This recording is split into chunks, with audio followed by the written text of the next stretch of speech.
Guys, and welcome to a day in the life as an interventional and structural cardiology PA at a level 1 trauma center. This is me just parking in the employee garage preparing to start my day.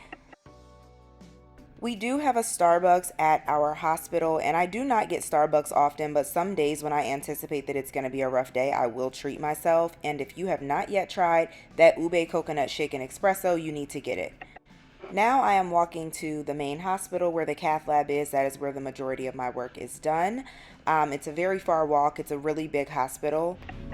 I do like to stop in the physician's lounge before I go to my workspace to grab water and to grab breakfast. Usually I get fruit and oatmeal before I head to my desk to start the day. The workspace where we sit is right by the cath lab, but we do have to walk through the cath lab to get there. So here's the cath lab where all the magic happens. If you look to your left and your right, these are all cath labs.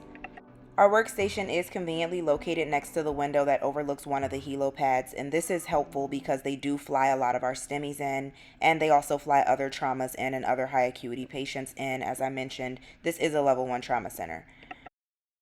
Okay, so let's get it started. If you know, you know. We do use Epic, which I love and hate at the same time. So I'm just logging in to get my day started.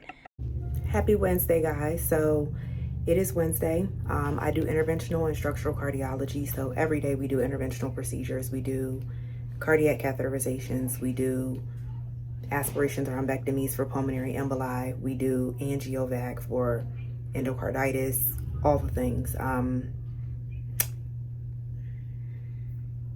But on Wednesdays, we also do structural procedures. So we do TAVRs, tricuspid clips, mitral clips. Wednesday is actually our complex structural day. So we do these procedures in the OR, and those patients go under general anesthesia. We have 3 TAVRs today and 1 mitral valve replacement and 1 mitral clip. So I'll be seeing some of those patients. We did get a PE consult overnight. I think that lady is pretty sick, and so they're probably going to do an angiovac on her, but we need to go see her. She's up in the ICU. Everybody else I know from yesterday because I've been here, so that's nice. There's some continuity of care. That's it. I'll try to bring you guys along with me as much as I can. Let's go. Let's get it. So right off the bat, my job is very busy. I immediately got a consult for medicine for an abnormal coronary CTA. This is the films right here. You can kind of see it looks like there's a tight lesion in the LAD. They were consulting us for cath.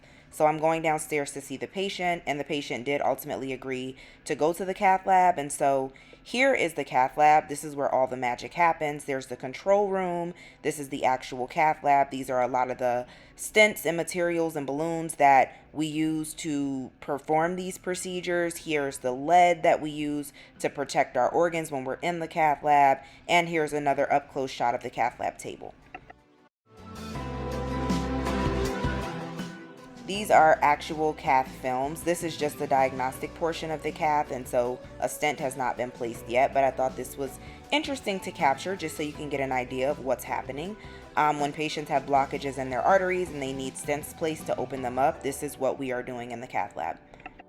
Okay, quick break so I can run and go get lunch. We do have a Panera Bread in the lobby of our hospital. Unfortunately, I do not get a dedicated lunch break, so whenever I have a free moment, I just have to run and get lunch and kind of eat lunch while I continue to work at my computer. And the work never stops. Right after this, we got a STEMI. STEMIs are the highest level of emergency in my role. They require me to drop anything that I'm doing and go see the patient right away. As you can see, this is an inferior STEMI with ST elevation and leads 2-3 and AVF. I'm running downstairs to the emergency department to see this patient, and I will provide an update on what happened in just a moment. Okay, so please excuse the flashing. The fire alarm testing is going off, or maybe it's real. I don't know. Wow, it's been such a busy day. Most of my job is patient facing, so I can't really show you what I'm doing because it involves like patient information and it involves patients. But it's been a very busy day. We just had a STEMI that we canceled because the patient, it was not in alignment with her goals of care to go to the cath lab. I've done multiple consults today, multiple admissions today. What time is it? It is 3:21. I get off at 5 o'clock, so hopefully it's quiet for the last hour and a half because it has been crazy and I'm worn out. So we'll see what happens. and I will check back. The rest of the day was, in fact, pretty chill, and I was thankful for that because it gave me an opportunity to finish dictating and finish all my notes. This is me just walking out of the hospital back to the garage to leave for the day. I hope you guys enjoyed this video. I really tried my best to show you guys what a realistic day in the life is at my job while also still protecting patient confidentiality. This is me walking to my car. I am tired and I am mentally exhausted after the day I've had. On my way home to my man. Bye, y'all.